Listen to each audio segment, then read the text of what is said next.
ಹರೇ ಶ್ರೀನಿವಾಸ, ಶುಭ ಮುಂಜಾನೆ, good morning ಎಲ್ಲರಿಗೂ. ನನ್ನ ಕೈಯಲ್ಲಿರೋವಂಥದ್ದು ಚಿಕ್ಕ ಮಲ್ಲಿಗೆ. ಇದು ಯಾವ ಊರಿಂದು ಎಲ್ಲಿ ಬೆಳೀತಾರೆ ನಂಗೆ ಡೀಟೇಲ್ ಗೊತ್ತಿಲ್ಲ. ಇನ್ನೊಂದ್ಸತಿ ಇದ್ರ ಬಗ್ಗೆ ನಾನು ಮನೇಲಿ ಅಮ್ಮನಿಗೆ ಅಂದರೆ ಅತ್ತೆಗೆ ಕೇಳಿಬಿಟ್ಟು ನಾನು ಹೇಳ್ತೀನಿ ಏನು ಅಂತ.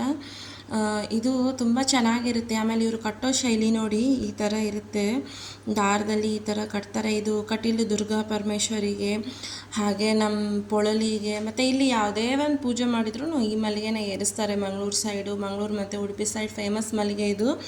ಇದು ಒಂದು ಮಳ ಇದೆ. ಇದು ನಿರ್ಮಾಲ್ಯ ಅಂತ ಹೇಳಿದರೆ ಏನಪ್ಪ ಅಂದರೆ ಹನುಮಂತ ದೇವರಿಗೆ ಏರಿಸಿ ತಂದಿರೋಂಥ ಒಂದು ಮಲ್ಲಿಗೆ ಇದಾಗಿದೆ. ಆದರೆ ಇಷ್ಟೊಂದು ಮಲ್ಲಿಗೆಗೆ ಎಷ್ಟು ರೇಟ್ ಗೊತ್ತಾ ನಿಮಗೆ? ಮೇ ಬಿ ಏನಿಲ್ಲ ಅಂದರೂ 700 to 800 ಇದೆ. ಇದು ತುಂಬ ಫೇಮಸ್ಸು. ಹಾಗೆ ಇದು ಬೆಳೆಯೋದು ತುಂಬ ಕಮ್ಮಿ, ಆದ್ದರಿಂದ ಇದರ ರೇಟ್ ಜಾಸ್ತಿ. ಮಂಗಳೂರು ಹಾಗೂ ಉಡುಪಿಯಲ್ಲಿರೋರಿಗೆ ಎಲ್ಲರಿಗೂ ಗೊತ್ತಿರುತ್ತೆ. ನಾನು ಹಾಗೆ ಒಂದು ವಿಡಿಯೋ ಮಾಡಿ ತಿಳಿಸೋಣ ಅಂತ ಹಾಕಿದೆ. ಲೈಕ್ ಮಾಡಿ, ಸಬ್ಸ್ಕ್ರೈಬ್ ಮಾಡಿ, ಚಾನಲ್ನ ಫಾಲೋ ಮಾಡ್ತಾಯಿರಿ, ಕನೆಕ್ಟ್ ಆಗಿ. ಧನ್ಯವಾದಗಳು ಎಲ್ಲರಿಗೂ. ಹರೇ ಶ್ರೀನಿವಾಸ, ಗುರು ರಾಘವೇಂದ್ರಾಯ ನಮಃ.